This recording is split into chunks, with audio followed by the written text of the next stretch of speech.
Hey there, welcome to my channel. This is Natasha from Crafting Extreme Love, and I am here today to share honestly one of my most favorite spreads that I've created so far in 2021 in my Cocoa Daisy Memory Planner. I am using the PinkFresh Keeping It Real collection that was designed by In a Creative Bubble, and this collection is everything. It is colorful, there's so many fun patterns, the illustrations and the typography are just fantastic, but also the sentiments are right on.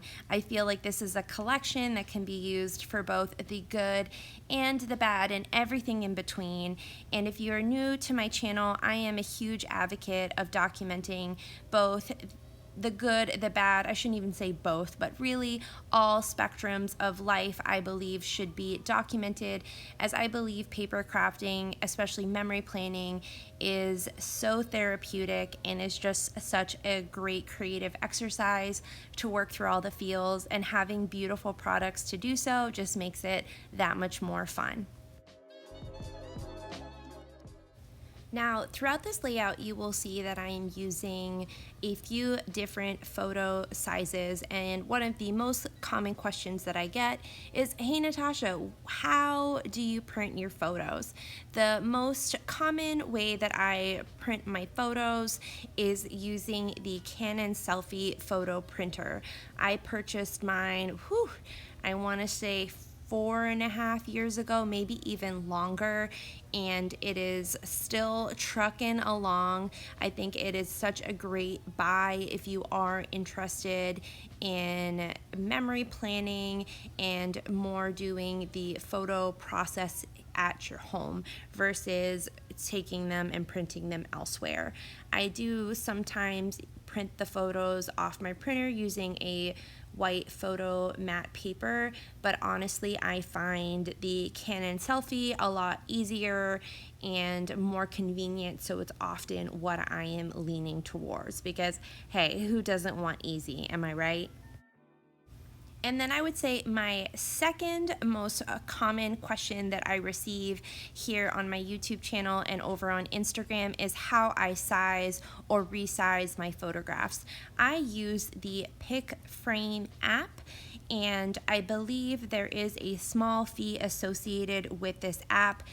This is something that I purchased a few years ago based off of the recommendation of Jenny McGarvey, and I have not looked back since.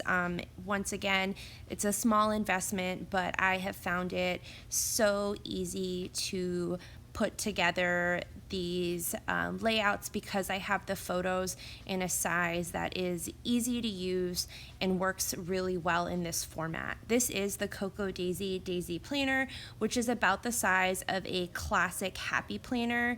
So I find that I will select the photo collage size in the PicFrame app that would work best with the number of photos that I have for that week. So this week I actually had quite a bit of photographs, and so I believe I actually had 2 sets of photo collages for this week. And I do use the one with smaller scale photos the weeks that I have more photos or of documenting things. The other weeks, when I have fewer photos, I typically will use those at a larger scale to make it look a bit more full and not so empty. I'm not against white space, but sometimes I think that memory planning layouts can look a little bit awkward when the scale of the photos is not balanced with other design elements on the page. Within the PicFrame app, you are able to adjust the size of the border. So if you are a fan of having that white border around your photos, that is something that you can manipulate to give you that desired look within the app. Now, I often print it without a border, as I typically will use a patterned paper to map my photos, as I really enjoy using scrapbook materials within my memory planner. Now you will see on those 3 smaller scale photos that are right in the middle of the layout there, I ended up matting those on white cardstock as I felt like they needed to stand out a little bit, especially the photo of my garden. The photo I felt was getting lost in the pattern of that paper, so the white cardstock gives it that nice frame, especially it being a smaller photo, and I think it really works well with the patterned paper and the overall vibe of the layout.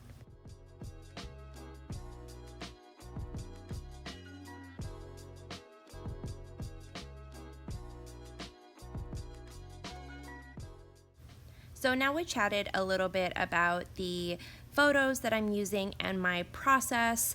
I want to talk about adhesive. So I have been using this ATG gun, which is always a freaking mouthful to say, for some time, and I have to say I really enjoy using it when it's full and it's ready to go. I used to use smaller adhesive rollers. I was going to call it a gun, but this is the Mac Daddy if I'm right. So I was going through those a lot, and I really, in my non-crafty life, strive to be environmentally friendly, and just personally, I felt like I was going through a lot of those plastic cartridges very easily. So I do enjoy that the ATG gun is a bit more environmentally friendly and that I'm reducing the amount of plastic that I am using. Now, the other thing that I have recently become introduced to, thanks to the amazing Heidi Swapp, is glossy accents. And you'll see that throughout this process video, there have been certain times that I am leaning towards using the glossy accents. Now, this is for those smaller ephemera pieces. I find that using a glue works a bit better than the adhesive gun, as the ATG gun is a little bulky, and for those smaller bits and bobs, I find it harder to use. I would love to hear from you. What is your go-to adhesive? Do you have a few? Like right now, I'm finding the sweet spot is between the ATG gun and a little bit of glossy accents here and now, but drop me a note in the comment. I would love to know. I feel like adhesives is one of those things that everybody has an opinion on, kind of like our favorite pen, am I right? So let me know.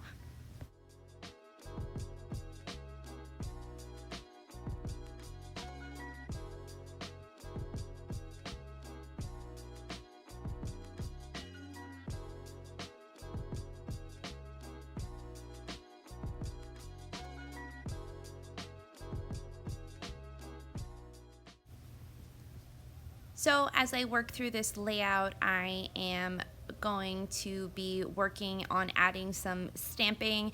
I am using this awesome skinny outline alpha from Coco Daisy's My Escape collection. I believe that these are available as a single purchase. If so, I'll be sure to drop that in the description box below, along with the other items that I have been using here. I do want to add that I did pick up the PinkFresh collection from Paper Issues.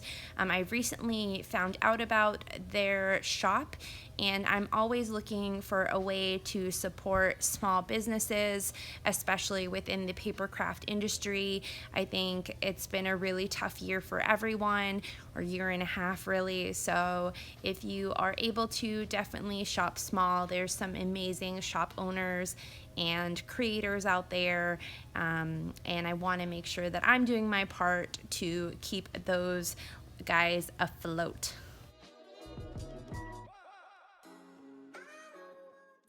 Talking about another small business that is fantastic, I am using some stamps from Feed Your Craft. I believe that these were designed in partnership with In a Creative Bubble, as the typography is very similar to that of the PinkFresh collection. So I thought that that would be really fun to tie in, and also bring some black into the layout. I always turn to black ink to help ground a layout, especially one like this where there's a lot of color going on. I feel like the black gives it that structure, along with the white space, a place for your eye to rest. I have some still shots here of the finished layout. I hope you enjoy this video. If you did, be sure to give this video a thumbs up to let me know. And if you are interested in seeing more content like this, especially with memory planning, please subscribe to my channel. I would love to have you here. If you have any questions for me in regards to today's process, please feel free to drop that question down below. I really try and get back to everybody. Thanks so much, and until next time, I'll talk to you guys soon.